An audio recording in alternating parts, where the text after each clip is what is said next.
Il y a des gens, on peut tout faire sur eux, mais cela n'aboutira à rien, car ça ne sert à rien de combattre, rejeter ou abandonner quelqu'un que Dieu ne laissera jamais seul.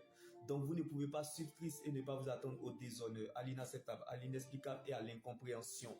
Si vous décidez de suivre Christ, vous devez vous attendre au déshonneur public, à l'injustice et à souffrir injustement pour la cause de Christ.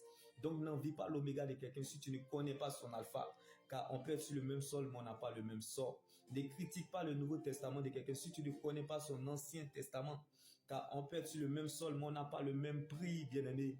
N'insulte pas l'Apocalypse de quelqu'un si tu ne connais pas sa Genèse, car on peut être sur le même sol, mais on n'a pas le même propriétaire. Jésus-Christ n'est pas une option, mais une nécessité. Personne ne peut défendre Dieu. Alors, ne courez jamais le risque de combattre contre Dieu, ce que Dieu a tiré de la douleur. Car la Bible pouvait nous le dire, ne touchez pas à mes oins, bien-aimés.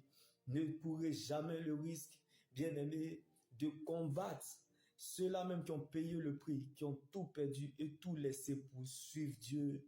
Comme Pharaon, bien-aimé, a combattu Moïse, il est mort avant Moïse. Comme bien-aimé, le roi Saül a combattu David, il est mort avant David. Même bien-aimé, Judas a trahi Jésus, il est mort avant Jésus.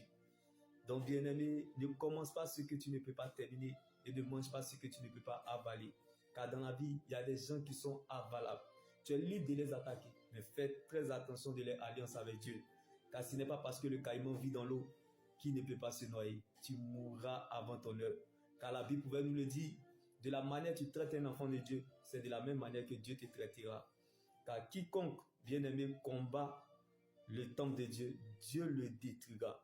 Alors si les actions viennent des êtres humains, elle se détruira, cela disparaîtra. Mais si elle est de Dieu, vous ne pourrez la faire disparaître, ni la détruire, car les solides fondations posées par Dieu subsistent.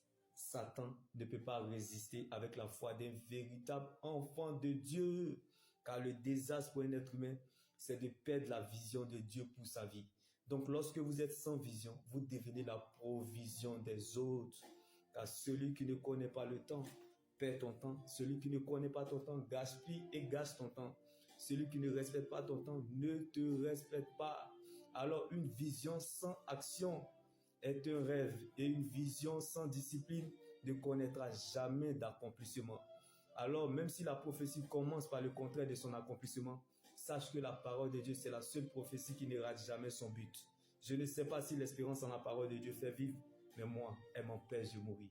Alors que la joie du Seigneur soit votre force et votre partage, et que Dieu prenne la forme de ce qui vous manque. Shalom.